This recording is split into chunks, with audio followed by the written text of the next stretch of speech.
of people who are not only watching it from the distance, but actually were at the midst of this from 2014. They will bring us some clarity, I'm sure of that. Next to me is Arseniy Yatsenyuk, who has held all political positions possible but the president of Ukraine, I'd say. He was the governor of the National Bank, he was the foreign minister, he was the speaker of the parliament, and when Russia attacked Ukraine back in 2014, after the Revolution of Dignity, he was the prime minister of Ukraine. Welcome, Arseniy. Now he is the founder of Open Ukraine Foundation. I had an honor working with him and starting in 2007 Kyiv Security Forum. It's not the first time Arseniy speaks to us. I actually can tell exactly that it was 317 days ago, because it was 1,000 days of Russian invasion when we had an online session about where we are. And next to him is our own and only Kir Giles, who is the associate fellow with Russia and Eurasia program. And he is a long-time Russia watcher and explainer, sometimes to a frustrated measure, because his analysis is well read but rarely acted upon, I'd say. But he keeps at it, and he is the author of his most recent book is called Who Will Defend Europe? And I must say, I'm moved that this book is dedicated, as Kir says, to the Ukrainian people who at immense cost have formed the front line for the defense of Europe. So we thank all the Ukrainian defenders for what they are doing today to keep Russia's threat at bay for all of us here in London. So Arseniy, I would like to start with, because of the title of our session, how would you define what is a win for Ukraine in this war? Well, first, Arisia, I'm very grateful that you made it possible to address the Chatham House. And frankly speaking, I am very lucky, because you did the same with President Zelenskiy. And I am sitting near Sir Kir. We have two Sir Kirs, Kir and Prime Minister of the United Kingdom. So I feel like being practically not far from my president. Right. So how would I define it? The very survival of the Ukrainian state is the victory for Ukraine. Okay. NATO membership is the victory for Ukraine. EU membership is the victory for Ukraine. And ironclad security guarantees, and that's the reason why I mentioned NATO membership, because I don't buy any kind of another special purpose vehicles for the security guarantees. Article 5 of the Washington Treaty. These I would assess as, and last but not least, to bring Russia to justice. Justice must be served. And designated war criminal Putin and an entire Putin's regime have to be held accountable. So this is the set of measures and my vision of Ukraine's victory. You mentioned, just to develop a little bit, Ukraine's survival, but surely some people say survival isn't enough. Do you believe that if Ukraine integrates with the European Union and NATO, it will be able to actually, build back better, flourish economically, bring back its people, because it has lost quite a lot. It is taking a heavy cost of this invasion? Well, that's exactly the reason why I indicated both EU and NATO membership. Survival means a flourishing and vibrant Ukraine. Okay. Survival means security for the Ukrainian people. Survival means prosperity for the Ukrainian people and for the Ukrainian economy. So it is a comprehensive definition. But the reason why I mentioned survival, because war criminal Putin, he wants to annihilate Ukraine. So for him, this is a genocidal war. Have you seen him yesterday delivering some kind of stupid stuff in Valdai? So for the second time, it is not for the second. For a number of times, Putin has mentioned Nazi criminals as heroes.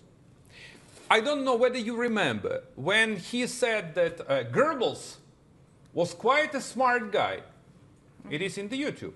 And you know what yesterday he said? That it is due to Poland, Nazi regime started the Second World War because Polish people refused to cede Gdansk corridor. He said it publicly. So the guy is completely obsessed with, it's not even imperial, but with the fascist and Nazi policy against the free world. And he is very open about that. he always speaks openly about everything. Even in 2007 at this notorious Munich Security Conference. You remember when he said that it was the biggest disaster of the last century was the collapse of the Soviet Union. And my beloved Western friends were just deaf. They were thinking that he is kidding, you know. In the end, we have what we have. So what you are saying is reminding us that Putin's goals go beyond Ukraine. Clearly, he wants to annihilate Ukraine, but his ideological and imperialist agenda stretches beyond the borders of Ukraine, threatens other neighboring countries and those that are already in NATO and European Union. That's why it's good to bring in Keir now, because what we hear often that it will be up to Ukraine to decide the parameters of this victory and how it wants to end the war. But surely, if this war takes place in Europe, we in the West also have some vested interest in the outcome.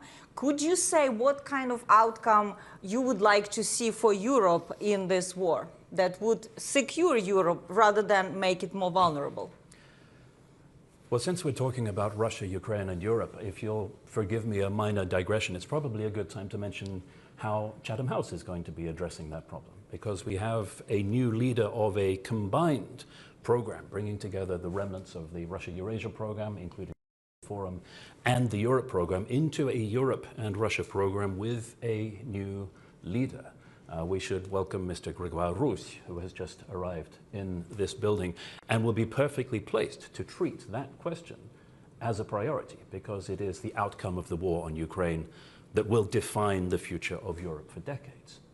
Now, we are told by Bronwyn Maddox, our director, Mr. Rousse does speak Russian, which is natural enough since it will be essential for the job he is going to do. And I'm very much looking forward to meeting him and to hearing his vision for how Chatham House can bring together those two elements, Europe, including Ukraine, Northern Asia, including Russia, and foster those two vital interlinked goals of promoting Europe's defense and Russia's defeat. Which brings me back to the question. It's one of those questions which has had the same answer since February 2022 or before, but it keeps getting asked because the answer is not one that our decision makers in Europe and North America can understand the implications of and act on. It has always been the case that the scale and extent of Russia's strategic setback, whatever it suffers in Ukraine, will determine the scale and extent of Europe's breathing space before Russia moves again. And that covers a huge range of possible outcomes. There is the survival of Ukraine, which in itself is a victory when Russia is seeking so hard to destroy it, at one extreme, however you define it, whether it is the full engagement of Ukraine with all of these structures to which it has the right to belong, or simply continuing to resist, to be resilient, to defy Russia. Any of those is a victory.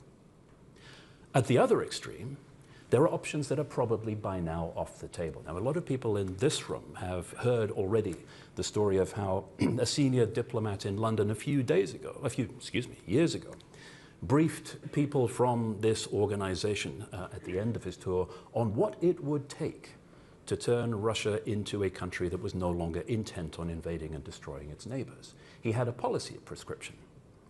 He said, what you need to do, referring to the Western allies, what you need to do is do to Russia what you did to Germany and Japan.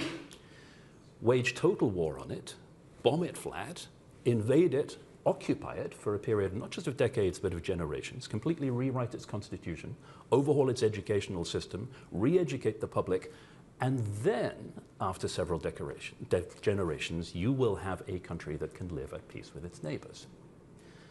Now that is not going to happen. So the best case outcome is somewhere else along that spectrum. But the worst case outcome in the long term is for there to be something that appears like a victory in the terms of end of hostilities, which allows European leaders to convince themselves that the problem has gone away. If there is a ceasefire without conditions, if there is an end to the war which cements Russian gains in place, if the major combat operations cease, and then Europe thinks we can take our foot off the throttle for rearmament, for building our resilience, for preparing ourselves for the next time Russia seeks to attack a neighbor, then we will be in even deeper trouble than we were before. So that question of what exactly the Ukrainian victory looks like is absolutely crucial for Europe's future defense and security, as it always has been. Thank you very much for kind of outlining it. And here I would like to move to the area that has been preoccupying a lot of people hopeful that there could be a settlement, especially when Trump came to office this year. He was very resolute that he wants to end this war, that he'll somehow have this relationship with Putin that will stop the killing of people. I, for one thing, genuinely, he wanted to stop the killing. It's not going according to the plan. And actually, I see the relations between the Alaska summit when Putin was brought out the cold, and now the escalation and disruption of major airports, the drones and the cyber attacks within NATO territory. But if we take for a moment this assumption that that the only way this war will end is through the negotiated settlement with Russia, right? Surely it cannot be defeated, some people say. So Ukraine will have to sit at the table, will have to negotiate with whoever is in the Kremlin. Arseniy, you have spent a lot of time, with Minsk agreements that Ukraine had about 200 rounds after the annexation of Crimea and the beginning of the war in Donbass. Do you believe there could be any pressure that could be put on Putin to actually negotiate in honest way with Ukraine? Well, the first time I met Putin face to face, it was in 2005. Mm-hmm. He has changed, definitely, but the thing is that this is a very cunning, foxy and sneaky KGB operative. And we have to realize, our Western friends have to realize, it is too late to realize. And he plays with the people, he easily scrutinizes them, he reads the psychology of the counterparts, so he's good at that. That's what he was actually studied in the KGB institutions. You mentioned negotiations. Look, give me a break. There is no negotiations at all. Mm-hmm. They've pretended. It was a sham negotiations. They sent a no-name to Istanbul, if I'm not mistaken, to pretend that they are acting in a good faith. And there was only one person aimed at getting this kind of signal. And it was President Trump. So Putin's idea was very clear, to drag his feet, to play all of us, and mainly President Trump, and to do his best in order to avoid the next round of sanctions and in order to avoid escalations with the new US administration. So that's the first point. The second one, you mentioned that there are a number of pundits and folks who say that, look, this war could be settled at the negotiating table via the diplomatic solution. I don't buy it at all. This war won't be settled by diplomacy. And here is the reason why. We are completely irreconcilable. He wants to kill us, and we want to live. Tell me, where could we find the common ground? Maybe we should find some kind of extraordinary diplomat who will provide us this kind of common ground. But I am not sure that he exists on this earth. So, going back to the question you've raised, there is only one way to make Ukraine to win. And with all due respect, you said that it's up to Ukraine to decide the terms and conditions of the peace. That's what we hear often. Yeah, and I like this. I like this kind of statement, and I really admire. But here is the thing. If we are let alone to decide, Putin will get what he wants. And he wants an entire Ukraine. And he is ready to cut the deal. He is ready to get so-called peace at any price for Ukraine, but at the best price for him, with the capitulation of Ukraine. So we desperately need your support. I mean, the support of the Western world. And that's what he was playing for. He expected that the US administration will turn its back on Ukraine and that there will be a huge fragility within the European Union, which we actually witness right now, okay? Undecisiveness, never-ending talk shops. And in this way, this kind of the war of attrition will deliver the best result for Putin, which is Ukraine and the restoration of the Soviet Union. And last but not least, you've just mentioned Putin, I mean Russia. Yeah. That it is Russia that is waging the war. let me provide you with the bigger scope. It is not Russia. This is an international conflict. China is providing a lifeline to Russia. China is supporting this war. China is an accomplice in this war. China is a key partner of North Korea that deployed its troops against Ukraine and provides an ammo in this war against Ukraine. China is an ally to Iran. So, given that, look, China, Russia, and another pariahs, they present a totalitarian regime that is fighting against the democracy and the free world. So this is the definition of this conflict. It is not just Russo-Ukrainian war. It is bigger. Yes, thanks for bringing that perspective.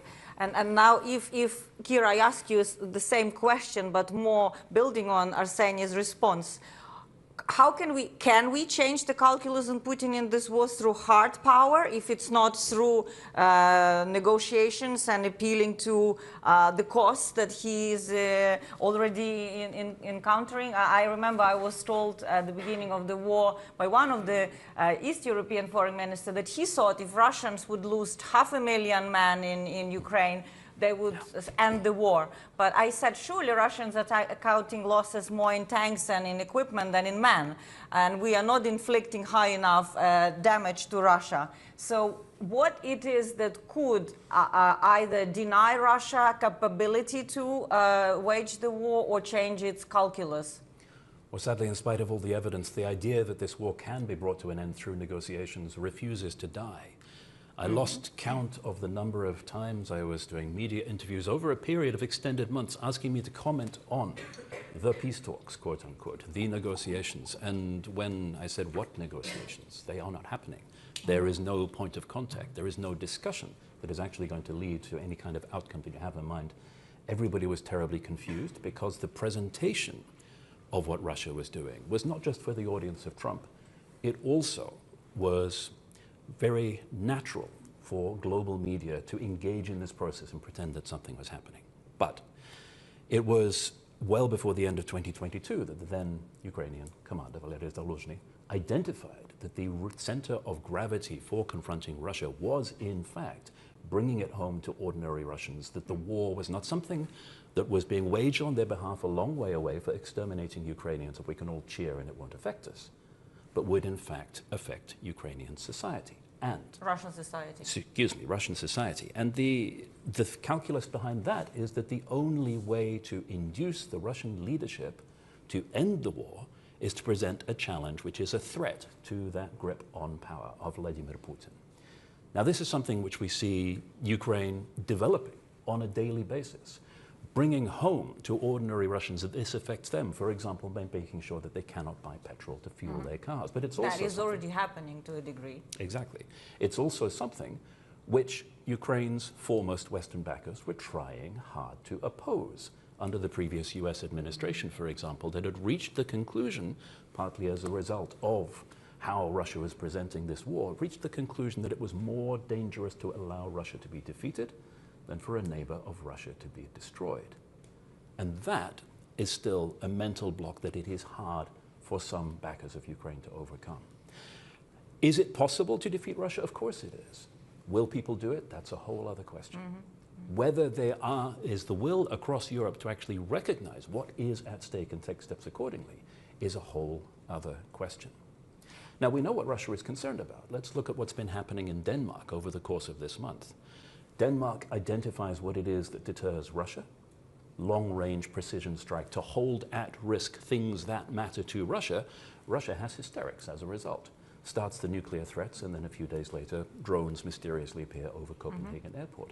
We know this matters to them because not only of the concepts of deterrence and war termination that they have written about at enormous length over the previous decade, but also how they react when it happens. So it can be done. The question is, will it?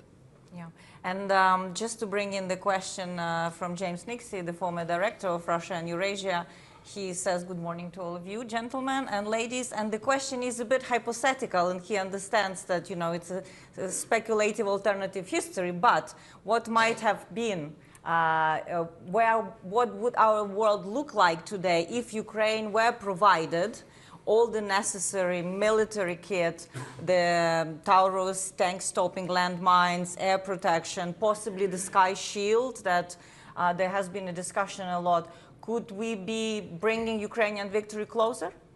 Well, let's take it back even further than that. Because what if in October, November of 2021, when Western powers were fully aware what Russia was planning, they had decided, instead of deciding that there was nothing they could do about it, to actually do something. Yes. If there had been the kind of support for Ukraine that was designed to deter Russia from attacking, as opposed to the endless diplomatic processions to Moscow to try to cajole President Putin out of doing something that he had his mind set on by saying, we know exactly what you're going to do, but we're not actually going to do anything to stop you, then we could possibly have had the start of the process, the long process of turning Russia into a country that is deterred and has had boundaries set for its behavior.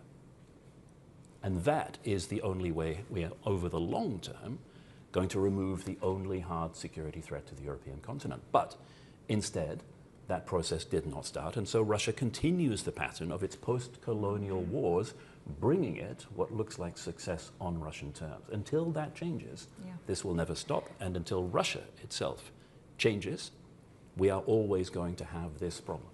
And that actually, I want to bring Arseniy because I would even go further to October 2021, but to a spring of 2014, when Russians invaded Crimea in the first place. And we do know now from open archives and sources that Americans were openly dissuading Ukrainians from mounting resistance, and the price that Russia paid for that great transgression of international law was non-existent, to be honest. So, I mean, Arseniy, what do you think at that time, back from 2014 to 2021, was stopping Western partners of Ukraine, if you can call them like that, to actually see that if Ukraine is not armed, you remember the whole discussion about whether Ukraine shouldn't be given lethal weapons. We are far away from that, but it was the case. Could Ukraine be given lethal weapons to defend itself?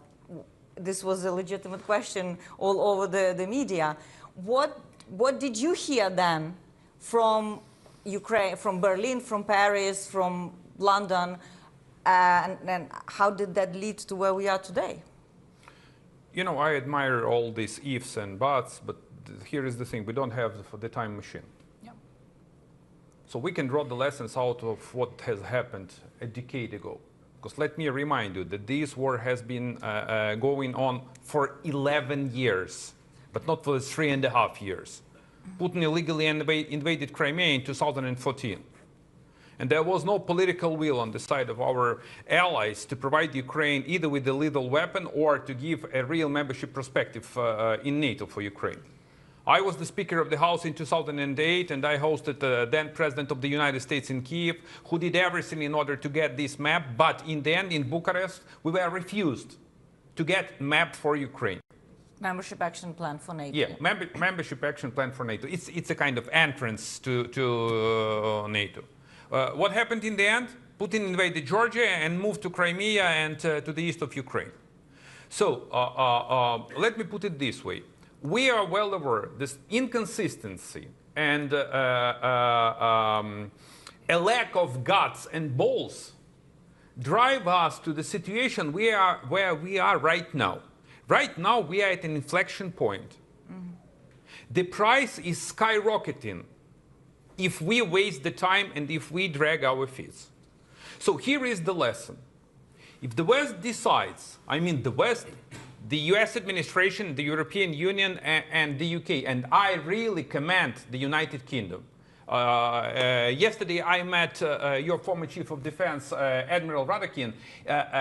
Your decision to provide Storm Shadow missiles and Challenger tanks to Ukraine was a sea change. It was a game changer in the decision-making process of the entire West. So here is the thing, what is needed? So first, we need an additional security supplemental for Ukraine from the US administration and from the European Union. Second, we need to get a real financial support. The budget gap is around $170 billion in the forthcoming 3 years. Fourth, we urgently need to increase the military production capacities, both in the European Union and in Ukraine. We make cheaper, better, and quicker, I mean in Ukraine. So please give us cash in order to provide Ukrainian military with the necessary ammo. Fourth, we need urgently to confiscate Russian assets because you guys are facing tremendous financial problems. And we have the source, which is completely in line with the international law. And I can elaborate on this, why it is in line with the international law to make Russia accountable and to confiscate Russian assets.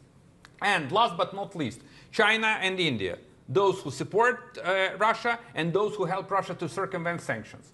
So we need to hold the dialogue with India and to press on China. This is the menu I've got out of these 11 years of indecisiveness, okay, that we faced. In terms of, Kir, with all due respect, you said about Russia and Russia's defeat. I know that you worked in Moscow, so you have the reading on Moscow. The problem is I was born in the Soviet Union. I have the reading of Moscovites too. So we have to realize that Russia is not the normal state since 2014, because we are still applying all these patterns of the institution, flag, state anthem, democracy, elected government, Duma. Look, from the time Putin blatantly violated an international law and illegally annexed Crimea, even starting with the Georgia, it became a mafia-style state, chaired by KGB operatives. So, as of now, this state is completely on the war footing. He isn't eager to accomplish this war because in case if he get any kind of ceasefire or peace deal with Ukraine, this will be a clear-cut threat to him personally. Yeah. That's the way dictators live. And we have to realize this. And we still look at Russia as, look, it is the country, it is a P5 member, they created the UN, that it's not no longer. So we have to look at Russia as a warmonger, as a mafia state, which has nothing to do with the real, I mean, normal country, with the normal institutions. Because Putin always used these kind of misreadings. And this is the best way how to play us. If we look, if it quacks like a duck, it is a duck. So it's a duck, okay? Yeah, I think this is important to have a clarity of judgment to call the spade, like you're basically saying, because part of the narrative power of Russia, which some people are already aware of, previously it wasn't so much even aware of, is in playing with our perception of reality and trying to convince us that perhaps their reading or their version of reality is more correct. And I think this is the danger where Trump is, in a way, where he was validating Putin's version of events, Putin's interpretation of Russian invasion of Ukraine, that, I'm sure will come up in questions. But Kir, would you like to add more things to Arseny's list of what do you want to see, or what should we be watching to know that things are moving in the right directions for Ukraine, or perhaps being warned of that things may deteriorate in the future, near future? I'd like to actually respond to that, not quite with a laundry list, but instead with an underlying principle that I still think we need to apply in a lot of capitals in Europe and in Canada and around the world. Because let's not forget that although this is a global conflict, it is not just in Europe and North America, that there are democracies that stand for the rules-based international order and want to arrest the slide into that global conflict that we're seeing. We regularly interact with colleagues from countries like Japan, Australia, North Korea, South Korea, looking for... They did it. up in North Korea. You're right. Yes. Looking for ways in which these countries can come together to protect their shared interests, and then realizing with a certain amount of bemusement that there is limited engagement with Europe for understanding the problem and then doing something about it. But I think that in itself is a symptom of the problem that I'm coming on to, which is overcoming the mental capture of past ideas of how Europe works. The mental capture of this picture of Russia that has been so successfully sold despite being so different from reality. The idea, in particular, that Russia is too powerful, too unpredictable, too dangerous to be confronted, and that it is impossible to defeat or deter Russia, which is an idea that is still deeply rooted in a lot of the conversations we have about possible futures for confronting Russia, because it has been built up over so many decades. And it doesn't matter how much evidence you bring from past performance, not only of the current leadership, but of the country through decades and centuries, it is still deeply, deeply embedded. So it is a case of changing not just minds, but mindsets, changing assumptions about, first of all, the scale and nature of the challenge and how bad it will be if Europe and like-minded friends around the world do not respond. And secondly, that Europe has agency, that it is possible to insert European countries into a conversation about their future in a manner that is relevant, instead of them sitting by helplessly and talking about coalitions of the willing, but willing being different from able and being different from capable of stepping in before the problem is resolved rather than after. All of these things are just symptoms of that mental paralysis, that mental capture that has dogged Western responses to Russian aggression over the course of decades. And the trick, I think, is getting over that before it is too late. Yeah, I think one of the realizations inside Ukraine, if you go and talk to people, is that there's a clear understanding that Ukraine has opened a window of opportunity to create a different future, both for Ukraine and for Russia, for the same matter, if Russia is defeated in this war in Ukraine. And the West is too timid to, grasp it and to exploit it and to work with Ukraine, not just as a, at arm's length, but as a true ally in order to reshape what we all want, how we coexist on the European continent. That this is the continent of the smallest size and the biggest diversity, whereas Russia is the big landmass with no diversity at all. So there are all kinds of conceptual conflicts entrenched already in that existence. But I think what also, I'm sure, Arseniy, you would agree, there's a lot of anger in Ukraine that we are wasting time, that we are doing everything that we said impossible at the beginning too late. And this drip feeding of Ukraine's battlefield capability actually turns war in Russia in favor of creating it as a war of attrition, which they think so far they can win. But I'll open now the floor to questions from the audience. I see already lots of hands, so let's bring on the lights. Let's please introduce yourself, and I'll take 2-3 questions. Try to be brief, because as you can see, there's a lot to come. Please, ladies in the first.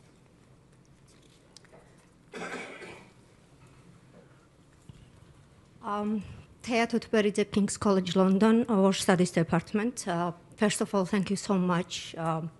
It's a fascinating discussion. Unfortunately, in the West, we don't have sometimes clear understanding what this war is about. I would like to point few things from the discussion. I remember long ago when the war started, full-scale war, I asked questions, one of the panelists here, about Russia's defeat, and answer was, no, we don't want to defeat Russia.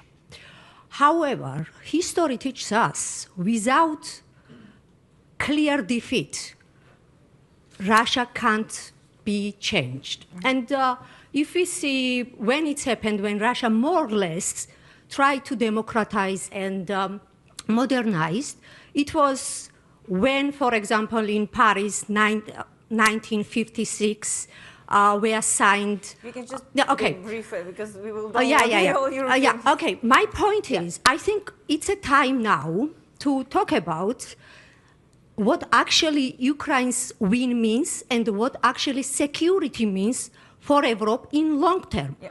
Because without Russia's political and not only military, but political defeat, we would not have any peace in long term in the future in Europe. Yeah. Because Russia is not only the country state who can deal with it. It is imperialistic nations. I think we well taken the point. So do you think, Yes? do you think in the future we can see different new countries inside the Russian Federation? Because we know there are more than 28, 30 different nations occupied historically by Russia.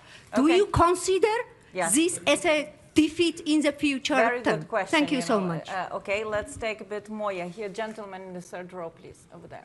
Yeah, no, the gentleman next to you. Sorry, I just take a bit. Yeah, He's taller. yeah, tall. Yeah, yeah. My name is Jordan Bauman. I'm from the University of Waterloo, and I'm a governor there.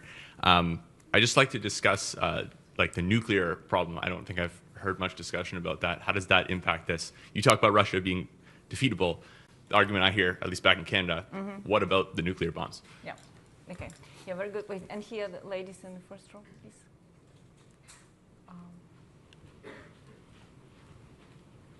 Thank you. Thanks. Latika Burke from the Nightly Australia. I just want to pick up your point on this being an international war and China's involvement. What does that mean for a global response? And actually, doesn't that hamper Ukraine's efforts? Your own government is not that forthright when it comes to China compared to, say, Russia.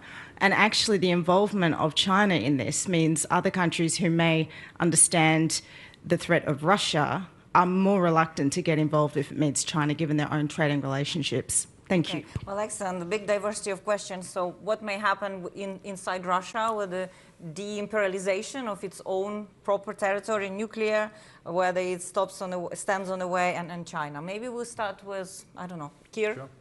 I'll try to keep this super brief, although there's a lot to talk about, lots. especially in the first two questions. Taya, thank you for agreeing violently with us. The fragmentation idea, Russia will break up if it's defeated, and the nuclear idea, Russia will lob nukes if it's defeated, actually have something in common. It is a myth that has been very successfully sold to the world by Russia, because there are different constituencies that link those two arguments together, and they've been an incredibly powerful tool for Russia, deterring anybody from getting in Russia's way. The idea that, that Russia now replicates the circumstances of 1991, and if you do cause Russia to suffer a strategic setback, it'll break up into mini statelets or warring parties, all of whom have nuclear weapons, and it's a disaster, is not based on fact, because none of the circumstances that applied then pertain. But it's very satisfactory to people who want to argue you can't defeat Russia because it's too dangerous, or if you want to tell Russians the outside world is conspiring to destroy and fragment us, and therefore we need to fight this war even harder. And so it's been sold to different constituencies, and it's self-perpetuating. On the nuclear side, Jordan, the reason I didn't mention it is because it's not relevant, which surprises a lot of people, just as it surprised you. There were some questions related to that online. Could at talk least about this two. forever. Let me, instead of spending the remaining 22 minutes on that topic, which I very easily could, point you to a Chatham House publication from March 2023 called Russian Nuclear Intimidation and How It Shapes Western Policy. And if you still have questions after reading that, do please ping me. Okay. Arseniy? You're so smart, not like we politicians. So I fully share your take. So Next time you'll go first, so you don't have such an easy time here. So here is the thing. I don't have crystal ball what's going to happen to Russia. But I know for sure that the only chance to change Russia is to make Ukraine win, period. If Ukraine wins, this would bring dramatic changes in Russia. This, not a chance. You think it will trigger change? I strongly believe that this will definitely change Russia. In what direction, that's another issue, okay? Yeah. But this will bring real changes in Russia. In terms of nukes, here is the thing. I fully share your take. Putin is bluffing. But there is one problem. These lunatics, they have nukes. And if you have nukes, you have so-called button. And if you have this so-called button, there is a minor chance that this bunch of idiots can press the button. The good thing is that China is doing everything to tie his hands. It's not in the interest of China. The same goes with the Americans. And my message to you, I mean to the United Kingdom, and a similar message to France, folks, you are the superpowers. You just underestimate yourself. You have military, cash, resources, economy, and nukes. So why the hell we are scared of Putin? So to put it in a nutshell, yes, he has nukes, but I believe he is bluffing. We have always to be vigilant, careful, but he is bluffing. And that's the very thing that he was playing with the US administration. Just reaching out to the White House under Biden administration and under Trump administration with this nuclear cyber rattling. And that's the reason why the previous administration dragged its feet, but at least delivered support to Ukraine. And I hope that administration will do at least something, because we are still getting the support from the US, but from the previous appropriation package passed by the previous House. And in terms of China.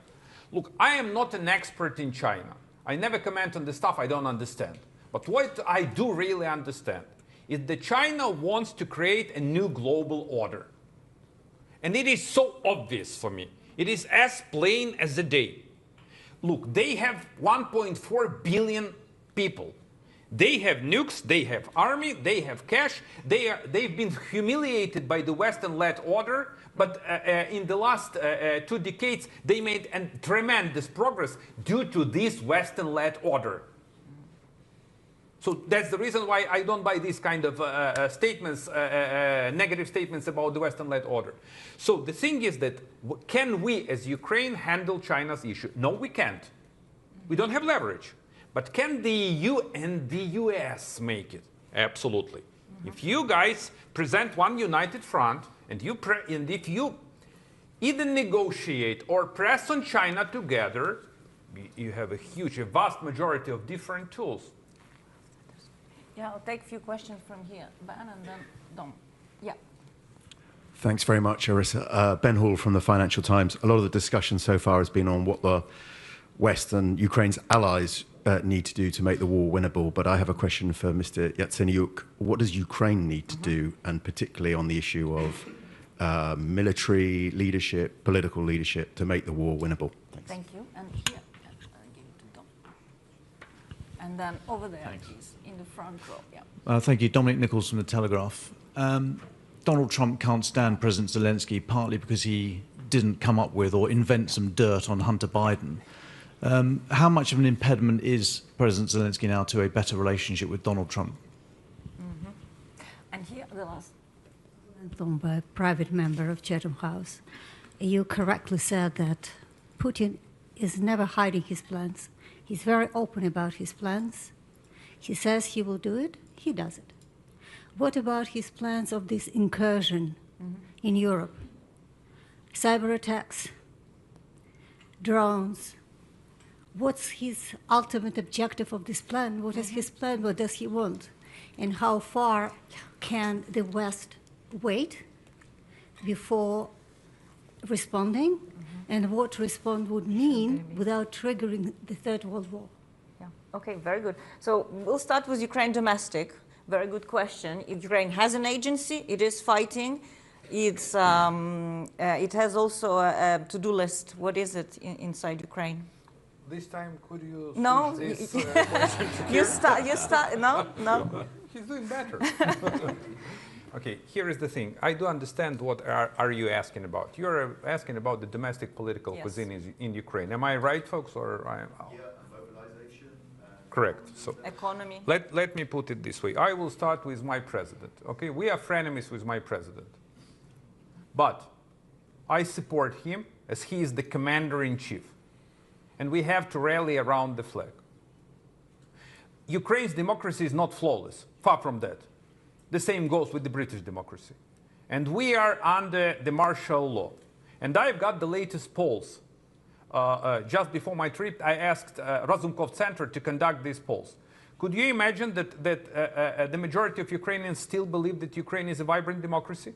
Yes, the numbers went slightly down, but we managed to maintain around 60%, 65% of those who strongly believe that the Ukraine is a democracy, and more than 80% believe that Ukraine will be the vibrant democracy after the war. So, what is needed? We need a very strong political unity in Ukraine. And we have to maintain this political unity. And I wish my president and the government to do their best in order to get everyone on board in this fight against Russia.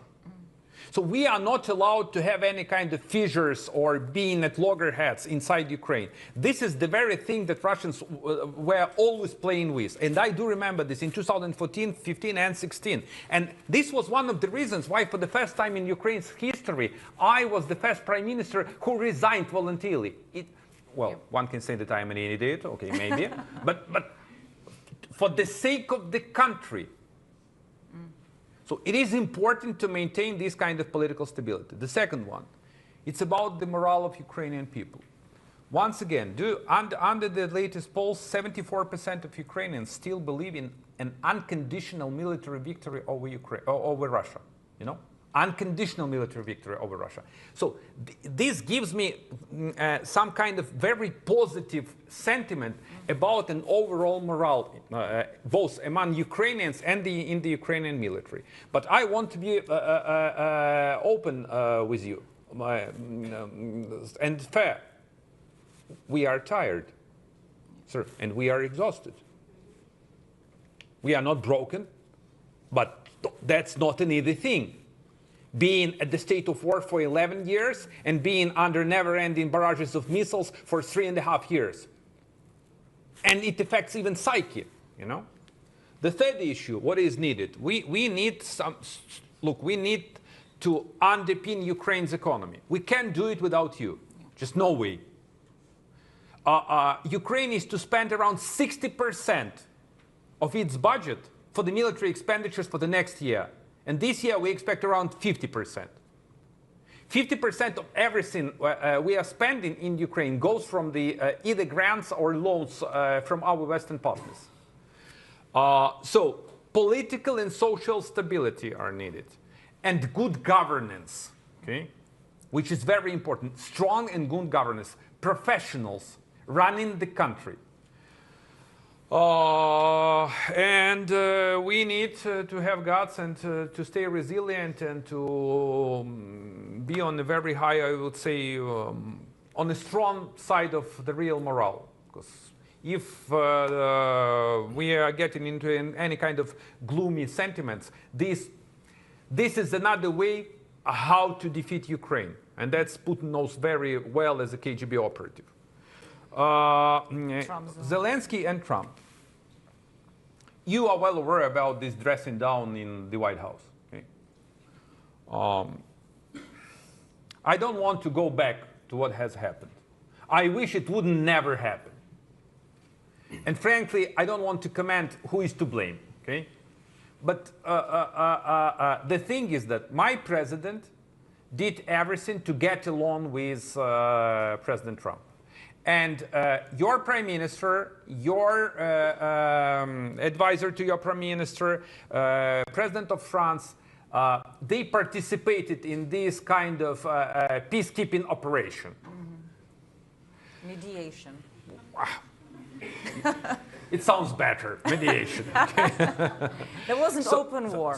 And the reason why I'm telling you this, because look, it was obvious there were different ideas in the Oval over how to prosecute, over how to work with Ukraine, whether to turn its back on Ukraine and to wash its hands, or to be engaged. And the first case scenario was more, I would say, viable rather than the second one. As of now, we have at least verbal U-turn of the United States president. But this verbal U-turn have to be underpinned by actions. That's what I expect to see.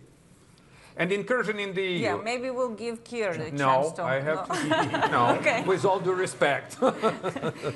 So, you asked about the incursion. There were a number of aims that Putin followed. The first one is to test Article 4, Article 5, to test military protocols of the European Union. But the main idea he had is to send a signal to every single nation of the European Union. I am ready to send fighter jets, drones, and I am ready to fight against you, unless you abandon Ukraine. My message to you, if you abandon Ukraine, he's gonna send everything, fighter jets, tanks, and his military, to your sovereign soil. Keir? Just briefly, please forgive me, but the way you phrased the question is a perfect example of the result of the kind of mental capture that I referred to. It's not just you. Our policymakers also have been asking, if we confront Russia, does that not risk World War III? It's the wrong way round. It is through not confronting Russia, not setting boundaries, that we have arrived in the position of intense vulnerability where we are now, where it turns out that despite decades, 1 decade, of warnings that airports are vulnerable to hostile UAV operations, European airports don't have countermeasures. Despite years of rearmament in Poland, trying to learn the lessons from the war that is happening next door, there's still not an integrated air and missile defense system ready to cope with drones.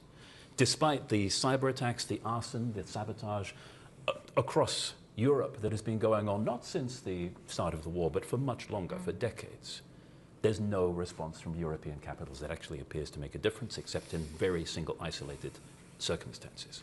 All of that has its roots in this idea that Russia somehow is a force of nature, something that you have to live with, as opposed to run by people whose decision-making can be influenced. Yeah. And actually, that I want to bring in Moldova, where I think there's a reason to celebrate something that Moldova resolutely countered Russia interference and exposed that it's not that Russia is so strong and powerful, it's because previously they had the free passage through electoral systems, through political corruption, through energy, and if you counter that, you actually can defend your country. So that is the good news of this week in Moldova. But let's take a few more questions. A gentleman there, and then I've seen a hand, the lady here. Yes, please, go ahead. Thank you very much.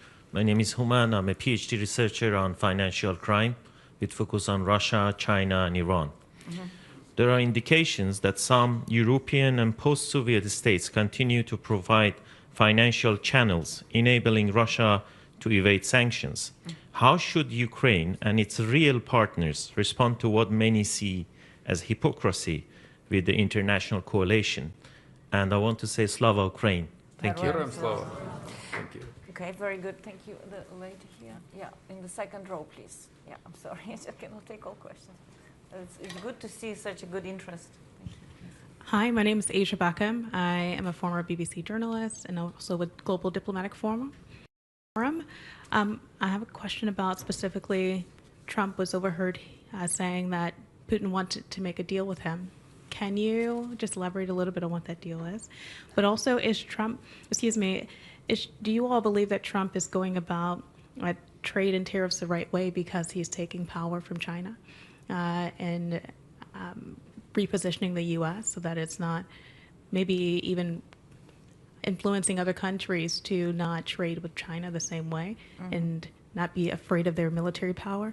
And is there anything that you regret not doing, any action that you regret not taking when you were Prime Minister? Good question. We'll take one more and then I think we'll be wrapping up. Ooh, maybe over there, I wasn't paying much attention to the corner, sorry. Thank you. Rohdumin Vonsavich, Associate Professor, University College London. What are your views on the changes to the deep and comprehensive free trade agreement with the EU? And how do you think the EU is faring in bringing in Ukraine into the single market prior to its official accession to the European Union, and how it's strengthening Ukraine's economic resilience? So big economic bloc, secondary sanction evasion, what could be done, tariffs, whether this is the way to curtail Chinese power and EU and DCFTA. There were a couple of questions. One here says, would you agree that EU integration process is a significant motivation for the government and citizens of Ukraine and one of the components of Ukraine's victory? You mentioned it at the beginning. And then maybe we'll finish, both of you, on the what kind of deal could they be made? Arseniy, economy. So let me start with the sanctions. First, Russians are spewing and spreading this narrative that sanctions are useless. It's not true.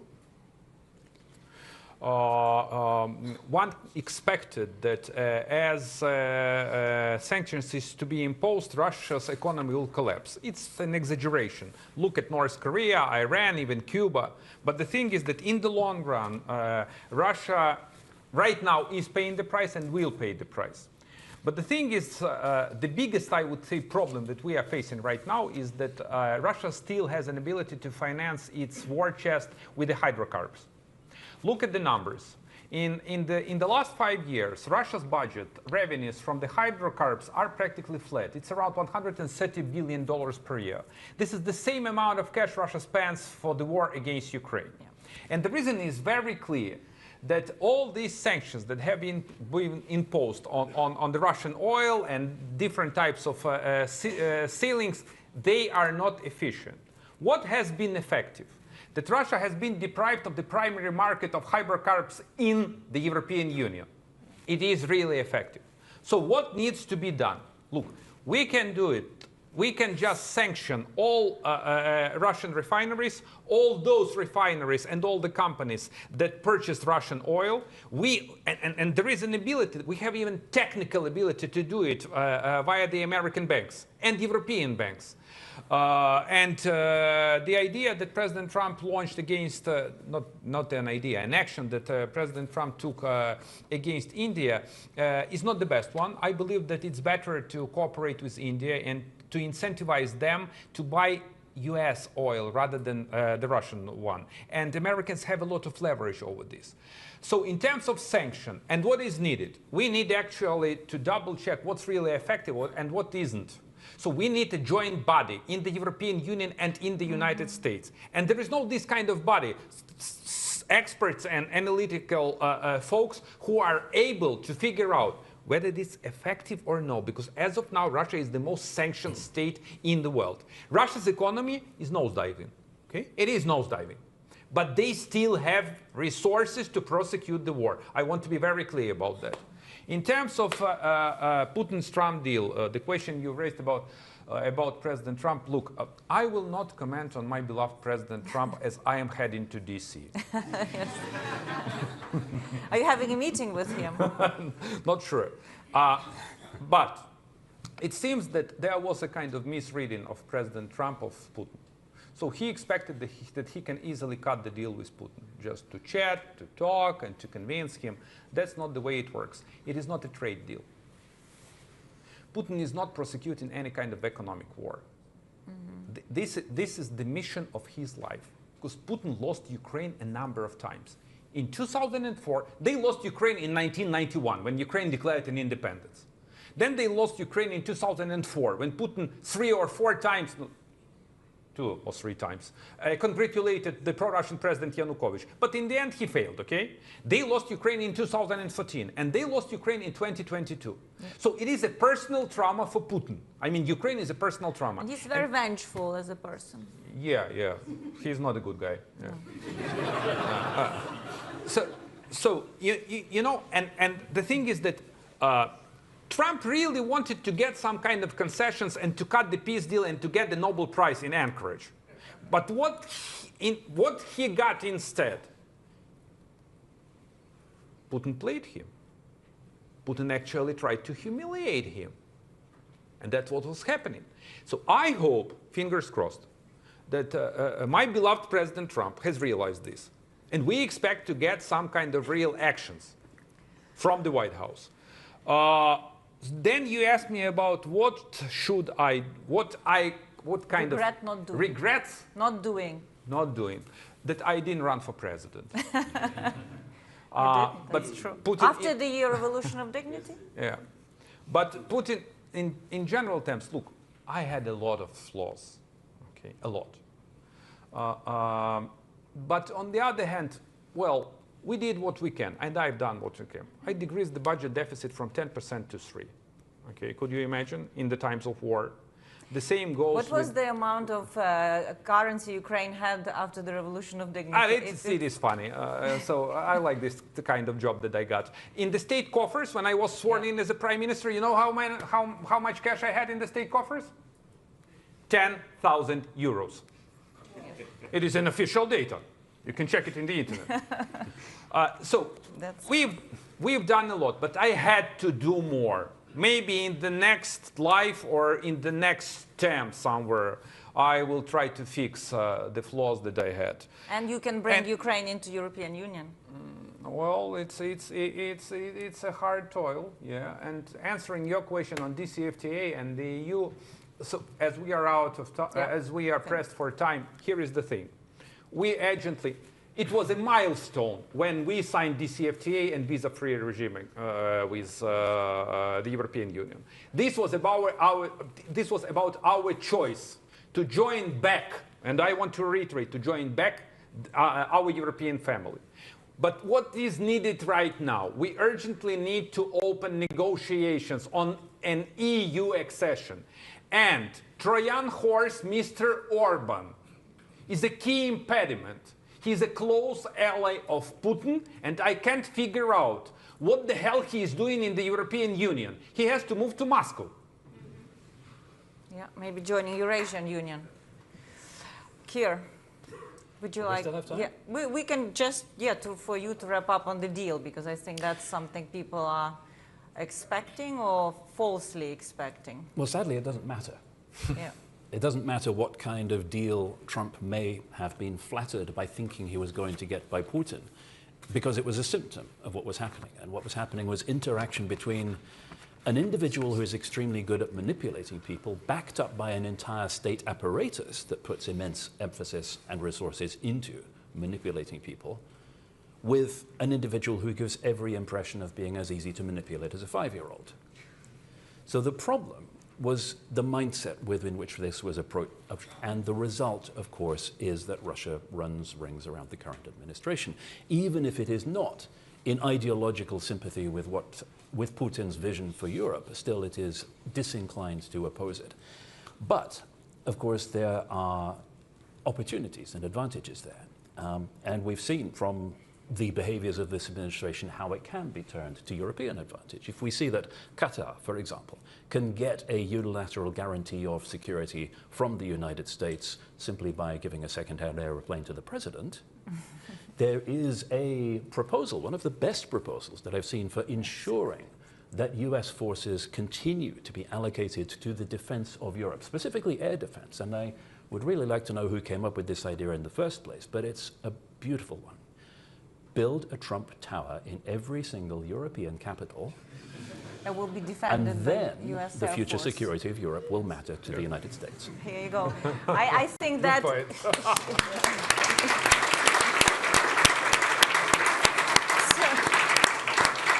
So as you can see, we don't like creativity in Chatham House, as Kier has just proposed one of the perhaps unconventional approach to new security architecture, but worth considering. And I hope our event today has illuminated what that strategy, hopefully combined between Europe and United States, could look like. And we've taken away some of the excuses that you may have for not doing the right thing. So I'd like to thank Arseniy and Kier for their contributions, for you to coming, for people to